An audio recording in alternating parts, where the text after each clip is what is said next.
that something. No, wait. has to That be is not energy. scientific. That has to be energy. No, you cannot What else say can it be? that matter always existed What else can it be? just by your claim. A claim has to be backed up. Show me any scientist who says that matter always existed.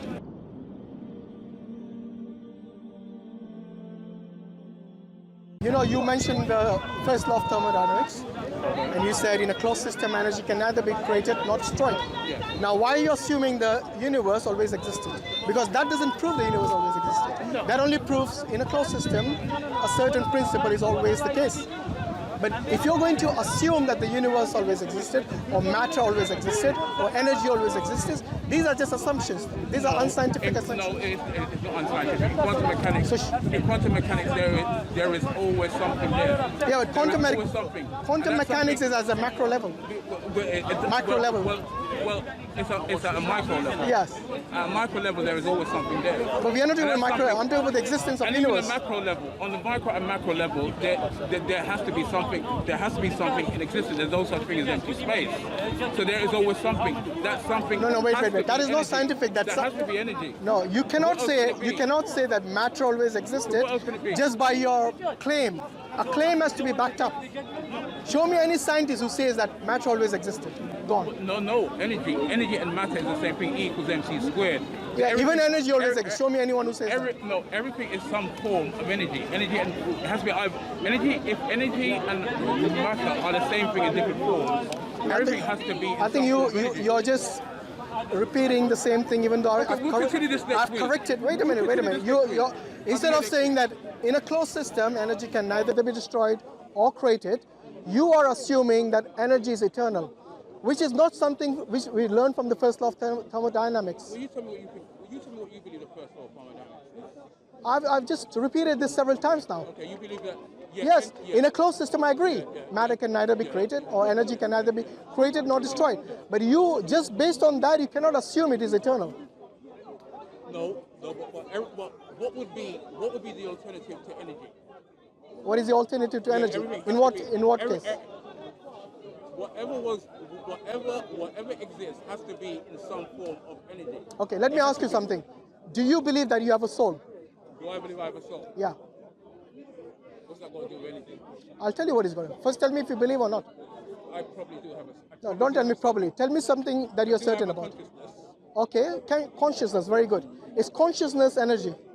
Is consciousness energy? Yes. Consciousness is formed from the brain. Is it energy? Consciousness... Because you said everything is energy. Yeah. Now I'm asking you, is consciousness energy? Consciousness must be a... It's not energy. It must be a form of energy. Don't. If you don't know, just say I don't know. Because it comes from the mind. No. And look, you need to understand consciousness. Define consciousness. You define it for me. I will, but let me know because you said it can be a form of energy. I want to know if you understand what consciousness is. It can be correctly understood as a form of awareness. Exactly. So it's your understanding of your environment, that you're aware of your environment, of your existence. This has got nothing to do with energy. Consciousness itself is a different entity to energy. However, you and I think every scientist out there will believe that yes, we all have consciousness. Yes? But no one will ever say, no scientist, no philosopher will say that consciousness is energy. So what is it? It is like yourself. It's something. It's for you, as it's subjective of your understanding of your environment, of your existence. So I exist, hence I am conscious. So if you look at certain philosophers like Descartes, they have actually said this, and this is what they define as consciousness. But anyone who says this is energy, they don't know what consciousness is. So that's the reason I'm asking you that there are many people who would actually believe in consciousness, but they don't have any evidence from a lab or from any, from any instrument or tool to detect this consciousness. Yet they firmly believe in it, like the way you do, like the way the scientists do, like the way the philosophers do. So we have to understand that we don't just live in a naturalistic world, we live in a world which has got both matter and something which is called, which is metaphysical. Okay, so we got matter which can be seen, detected, we can know through empirical evidence that they exist. However, when it comes to asking about things which are metaphysical, this is outside the scope of science. So you cannot go to some scientists and say, okay, detect how much love I have for my pet in comparison to how much love I have for my parents. They will never be able to tell you, because this comes as a form from your consciousness. It is something which you can only know. Only you will know subjectively how much, whom you love more, your pets or your parents. Do you see what I mean? So there are things other than just matter. There are things other than just energy, which we call the metaphysical. The metaphysical world is pretty real, and you believe it and I believe it. Something like an example I gave you is consciousness. It depends on your understanding of energy is. I mean, energy doesn't have to be something that you can actually detect or define. You can detect energy. No, but I don't think there's any energy. I said it can be something that you cannot necessarily detect or define. Then you don't know if it exists then. If you cannot define it, if you cannot measure it, if you cannot detect it, then how will you know it exists even? No, but If you don't have empirical evidence for it, you can't know it exists. We know it exists from looking around. We know this is made of energy. We know this is made of energy. We know Yeah, this is we made can of see energy. all that. But at the same time, Give me an example of something which you cannot detect or observe through empirical evidence. Go on. Give an example. your consciousness. No, that's the one I gave you. And I believe that's metaphysical, not physical. But everything stems from some form of. Sorry, everything stems from?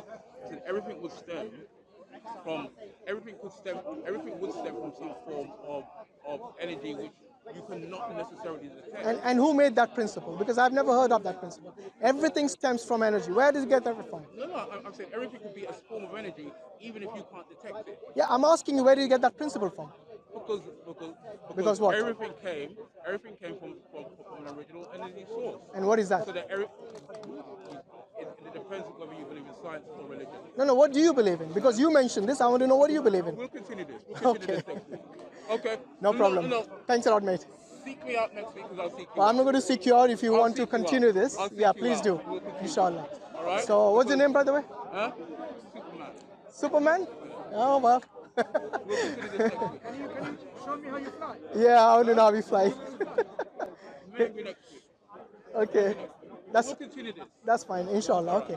So yeah, just to give a quick summary. So the gentleman here, he wanted to discuss about certain things in religion. I asked him, do you believe in God? And he says, maybe, maybe not. He wasn't sure whether he even exists. And then I think from there it progressed into matter and energy and about the existence of the universe. So alhamdulillah, this is something that we have to understand, that not everyone is going to believe what you just claim. You need to substantiate what you claim. So you cannot just say energy always existed and then assume that we will all believe it. Even the scientists don't work like that. They need to substantiate. They need to go through certain peer groups to find out whether this theory that you believe in can be falsified or is it true. Yes, it's a scientific approach as well to look at things objectively and to look at it. But if you are going to then depend on a tool like science to understand things of the metaphysical world, then it is something which is beyond the scope of science. It is like the example of someone using a metal detector to find plastic. So it's a wrong tool for finding something which is metaphysical, and that is science. And this is where I think we have to understand from both perspectives that we have to understand the limitations of science, and we also have to understand the strength of science. Because science does tell us how things work. It does tell. But it will never be able to tell you things like the origin of the universe. It won't be able to tell you origin of many things like the first cell and so on. Yes, they can speculate and assume things, but cannot tell you for certain how things originate. Jazakallah khairan. Assalamu alaikum wa rahmatullahi wa barakatuh. Assalamu alaikum, brothers and sisters. Hope this video was helpful for you. This may help others too, so please consider sharing, and we will bring more videos in the future inshallah. So consider subscribing and you won't miss any. Jazakallahu khairan.